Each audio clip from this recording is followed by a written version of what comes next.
यहाँ पे लाशों के ऊपर नौकरियां बनती हैं। सर हमने इतने दहशतगर्द मार दिए भाई। ये जो मैंने आपको बताया है, जो कैद के अंदर लोग रखे जाते हैं, पतले पतले बेचारों को खाना भी नहीं दिया जाता।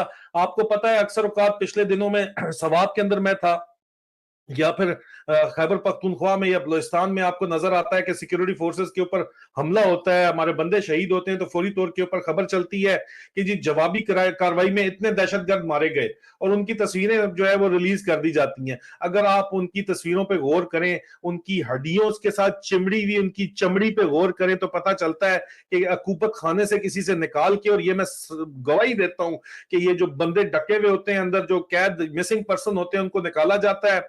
और अक्सर औकात को तो चप्पलें जो उनकी होती हैं, हवाई चप्पलें, और जब पैरों में चप्पल भी नहीं होती, कौन सा दहशतगर्द है जो चप्पलें पहन के पैरों में जो है वो दहशतगर्दी के लिए निकलता है? उनको मार के वहां पे फेंक दिया जाता है और कहते हैं ये दहशतगर्द है, और उनके साथ गन्स रख दी जाती हैं और वो बाद में वापस उठा ली जाती हैं। किसने को यहाँ पे हिसाब किताब करना है? और कहते हैं जी हमने मार दिया दहशतगर्द। और अक्सर जो है वो मिसिंग पर्सन कहते हैं जी ये मिसिंग पर्सन बरामद हो गए।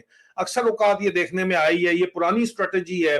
फौरी तौर के ऊपर जनाब कहते हैं जी जवाबी कार्रवाई, क्या जो कार्रवाई करके चले जाते हैं वो आपके काबू नहीं आते। जवाबी कार्रवाई में जो कैदी होते हैं वो मारे जाते हैं, जिनके खिलाफ जो है अभी तक आप लोगों ने फैसला खुद ही किया हुआ है। आप अदालतों में उनको इसलिए नहीं लेके जाते कि सबूत सिरे से है ही नहीं, ठीक है। और तशद्दुद के अंदर आप शदीद तरीन जिस किस्म का तशद्दुद उनके साथ किया जाता है, उसके अंदर अगर आपने उन्होंने इकरार जुर्म कर भी लिया है, तो इकरार जुर्म जो है वो वकार सेठ जैसे जज साहब जिनके खिलाफ हमने चलाया, कितनी ज्यादा कैंपेन्स चलाई, वो उनको उठा के बाहर फेंक देते हैं, और फिर वकार सेठ साहब को भी जो है वो अचानक उनकी मौत वाक़ई हो जाती है।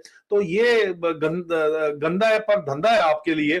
लेकिन ये जो आप हरकतें करते हैं कि बंदे कैद से उठा के मार देते हैं, तो आप लोगों के लिए निशानी है। उनकी जरा ज़हनी जिस्मानी हालत देखा करें, पता चलता है पता नहीं कितने अरसे से बेचारा कैद के अंदर पड़ा हुआ होगा, तभी इसकी हड्डियां मडियां निकली हुई है सब कुछ, और उन लोगों को ये मार के वहां पे फेंक देते हैं।